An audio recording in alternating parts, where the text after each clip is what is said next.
What is a sure sign that someone is new to your hobby? The first project I ever attempted was a blanket, not a baby blanket, a full fucking blanket. I probably would have successfully finished a baby blanket, but my full blanket literally caught on fire, unrelated to the crocheting process 3/4 of the way through, and I've never attempted a blanket again lol. I'm pretty new to writing. I did a lot of research on how to be the perfect writer. Ends up the best advice is just write, you will eventually write something good. I started writing reviews of basically everything I watch. Besides live sports, I've improved as a writer, although I struggle with not critiquing every detail. My kid was making a board game for Scouts. We did it, and my husband keeps trying to come in and change the core gameplay because he thinks he can make it better. The thing he refuses to understand is that his changes make it literally a different game and would turn it from a game the kid made for fun into his game made for other pretentious board game people. I forget what my point was, but there can be weirdness even from people who want to put the work in to develop a game. But I don't want to give more details because I don't want someone to steal my idea. The official Kickstarter phrase for we don't actually have a working prototype but we'll make it look like we do for some videos, and if Kickstarter gets wise to it we'll just go to Indiegogo and use flexible funding, popular among the brand new game-changing technology crowd when the techies start asking how they propose to overcome the laws of physics to make the thing do what is promised. I've scrolled so far for blacksmithing. I'm new, just took a class and built my own brake drum forge with a rail anvil. The first thing I'm planning to try to make with the forge is some tongs out of mild steel bar stock. Then it's tons of hooks and nails, which I've made already. Before I get close to anything else, I'm thinking skewers for something to up the skill. I love knitting. It's one of my favorite things to do. I would not do it for money. The amount of effort I would have to put in would not make it fun anymore. I posted a pair of socks I made for myself the other day, and one of my friends said you should make those to sell, which sounds great until you find out that it took $50 of premium yarn and 40 hours of my time to make a single pair. If it's a business, it's not a hobby. And if it's your hobby you should not make it a business. I can't tell you how many people tell me I should start selling the things I sew, and they can't comprehend that that would immediately suck every ounce of enjoyment out of the project. And I'd have to charge like $300 for a baby blanket in order to turn a profit.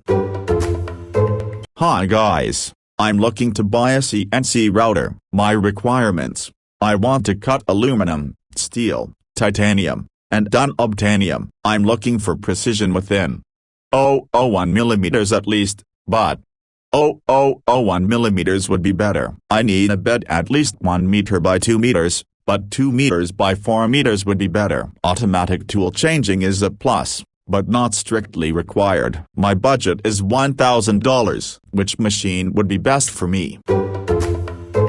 Related story: I was fortunate enough to get a permit and hike Mount Whitney this spring. There was still snow on the trail past 10k feet elevation, so microspikes, crampons, sturdy trekking poles were needed. On my descent around 9k feet, a couple approached me, who were going up, and asked about the conditions. They were equipped with trail runners and a bottle of water each. No other gear. The wife was clearly upset about how difficult the hike had been thus far and was almost out of water. I felt bad but told them how difficult it was ahead, and without food, water, anything to help in the snow they should just turn around now instead of getting into serious trouble. They started to argue with each other about being unprepared, so I just scooted on down. Edit for context: Mount Whitney is a 22-mile round trip, 6,000 feet elevation gain, usually done in 2 days. It's the highest point in California and also the highest point of the contiguous 48 states, sitting at 14,505 feet. Definitely not a casual Sunday walk.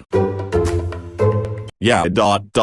I grew up in a very rural part of my country where tourists come by a lot for the hiking or skiing opportunities, and it's mind-blowing sometimes how little logical thought people put into it. First, I have to make clear, that the trails here are all very well maintained, there are no bears, etc. to worry about, lots of signs abound, etc. so it's not like you can get easily lost or confronted by dangerous wildlife. Regularly emergency services have to be dispatched because people will literally attempt to hike out half the mountain in casual clothes and flip-flops, with no snacks and maybe a small water bottle, if that, and then be fucked once they run out of energy or twist their ankle horribly. Like, bring basic nourishment, wear decent shoes and follow the trails if you are unfamiliar with the area, at least. Oh man, this was me and my sister when we first started, did a metric fuckton of research and reading about backpacking, what we'd need, what to avoid, how long it would take to acclimate to altitude, weather reports for days, etc. We ended up hiking the Bar Trail on Pikes over a weekend, camped at Bar campsite about halfway up, and summited the next afternoon. Sounds great? Well, I didn't mention we each had a roughly 40-pound pack, roughly zero preconditioning, and no time to acclimate to the altitude. The first day was seriously a slog, but the second day was an absolute nightmare. We had to stop every 5 to 10 steps to catch our breath and were constantly anxious about missing our ride down and being stuck for an extra day with no food. Looking back, I'm glad we did it. It was an amazing feeling hitting the summit, but man, we had no idea what we were in for. Despite all the research, we're much better about planning out our gear these days, too. If they ask how to swap an engine into their car or how to turbo their car, it's a sure sign that they're new to working on cars. The questions aren't necessarily bad, but there's so much work involved in the answer that those questions are way too vague. They're trying to get in way over their head if they don't have the basics figured out beforehand. Ditto on people asking how they can add a lot of power to a base model Mustang or Camaro. There's nothing wrong with the base model, but there's a good reason that the answer is usually sell it and buy the V8. You'd spend just as much money modding the V6 or Turbo 4, and wind up with a vehicle that has maybe the same power output as the V8 at best, but significantly worse reliability. If you're trying to make power, your money very often is best spent starting off with the model that has the better engine. This is especially true with photography. I personally don't care for it, but I have a friend who is an excellent photographer. He can take beautiful pictures with just his phone camera, and using all of his expensive gear only enhances that, because he actually knows what all those fancy settings do. He actually does it for work on the side though, mostly weddings and babies. I also know several people who bought a super expensive DSLR, leave every setting on auto and take an endless load of high-res but crappy photos. Tales from our Blender. I'm still quite a beginner myself, but some will just go, how do you create this scene, and show really complicated compositions with countless models and complicated materials that an artist must have spent weeks on. Some of them feel like downloading the software is already most of the work done, but this probably goes for most digital art forms. Frequent post on r/music production. Hi everyone, I'm new to all this and I have zero experience making music, never had any kind of lessons, and I've never touched a keyboard, and really all I've ever done with music is bob my head along with it in my car. I've never heard of music theory and I'm not really interested in it, so I bought a MacBook Pro and Ableton 11 and the best interfaces and microphones and MIDI keyboards I could afford. I'm going to make sick beats and change the music industry. How do I get started?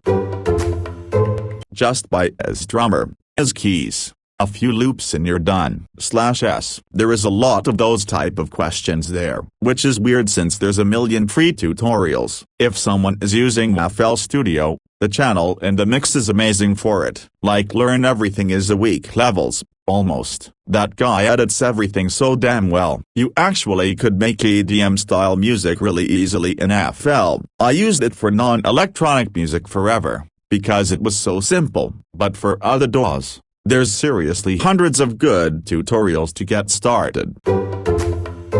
Wrong needles for the size yarn they're using. Buying yarn because it was pretty/soft/on sale and trying to match it to a project instead of choosing a project and buying the yarn with intent in mind. Since you guys seem fixated on this one in particular, I'm talking about people who buy shitty worsted-weight acrylic on sale because the color, and then don't understand why it won't work for that beautiful lace shawl they saw on Rav, or making a baby blanket out of a yarn that can't be machine washed, dried, or buying cotton yarn for a project that needs some stretchiness to it. Beginners rarely understand how the different fabric types and yarn sizes make a huge difference in end result. So there's a massive difference between an experienced knitter who understands how to use their stash and a beginner who buys whatever and tries to shoehorn it into an unrelated pattern. How many skeins, yards of yarn do I need to knit a blanket?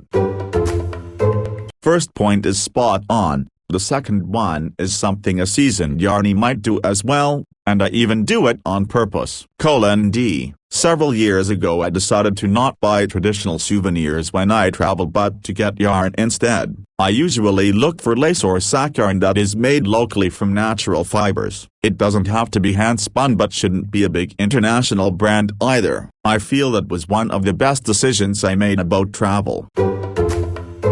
Also, thinking I'll save so much money by just knitting it myself, believing they will get the same results using big box store yarn as the person who just dropped a fortune on Malabrogo. They only need one set of needles, not understanding the incredible time investment. I'll knit this worsted-weight blanket up over the weekend, not weaving in ends and just tying knots. Being afraid to ask for advice. The knitting community is one of the most supportive hobby communities I have ever encountered. We all want to help you make beautiful things, so just ask. When they ask for help in baking something and I tell them they can't put those combinations together because that's the chemistry of baking, you need to follow the recipe and/or the basic rules of baking. Don't expect something nice to come out if you don't know your ratios for baking properly. An example would be a friend that asked if they could make lemon curd cookies by using their leftover curd and putting flour in it and baking it. I said please don't do that because XYA. Guess what? They did it and made cement lemon-flavored cookies. Not so much a hobby as it is my career, but for many people it is a hobby. When one of my new private violin students opens their case and it's a bright blue violin from Amazon, it sounds like shit. It's impossible to play because it wasn't constructed correctly, and it was only $60. If you're interested in playing an instrument, ask an expert where to get an instrument. Amazon is never the answer. Rent an instrument until you know what you want. Or buy the most expensive motorized mounted telescope they can afford, not knowing about types, aperture, etc. Take it in their light-polluted backyard, and expect to see crazy detailed DSO like they see in pictures. Once that didn't go well, they meet up with a local group in the countryside, and their motor dies and don't know how to manually find objects. I know this, cause this was me many years ago, until I learned the hobby lol. My wife and I do manual labor as part of our business. As time goes by we do less, but when we worked for another company we did it almost every day. We heard an interview with an expert on the radio where they straight up said that stretching isn't necessary and doesn't do anything, so we stopped stretching for way too long. It wasn't a discussion we had where we agreed to stop, but I think we figured, well shit, that's one of less thing to worry about every day. The busy season is busy, you know. Then one day we were commiserating about how shitty we felt, all tight and sore, so much less flexibility and mobility. It didn't take our masses long to figure out what was wrong. We began stretching daily again and within a week we were pretty much back to normal. So yeah, stretching is fucking important, no matter what some rondo says, even if they are some sort of supposed expert. I have a hobby goat farm. I say hobby because I got them all as babies, so they're just money pits at the moment, all about 8 months old right now. In the meantime, I've damn near made a career out of clipping hooves for other people who got a ton of goats and didn't know that they required hoof maintenance. The poor things are usually in a lot of pain by the time I get to them. Research your animals, people. Oh my god, I had some players in my group get genuinely upset, like friendship ending levels of salt, that I wasn't as good as Matt Mercer at being a DM. Matt Mercer would do this. Matt Mercer would do that. Matt Mercer has better voices. Matt Mercer would be a lot better at improving when I go severely off track. These problem players were also stealing shit from the rest of the party, causing trouble with everyone. It's what my character would do. In the end we dissolved the game night because they became too difficult and they actually stopped talking to everyone for good. Edit: these people listened to basically all of Critical Role before trying to play.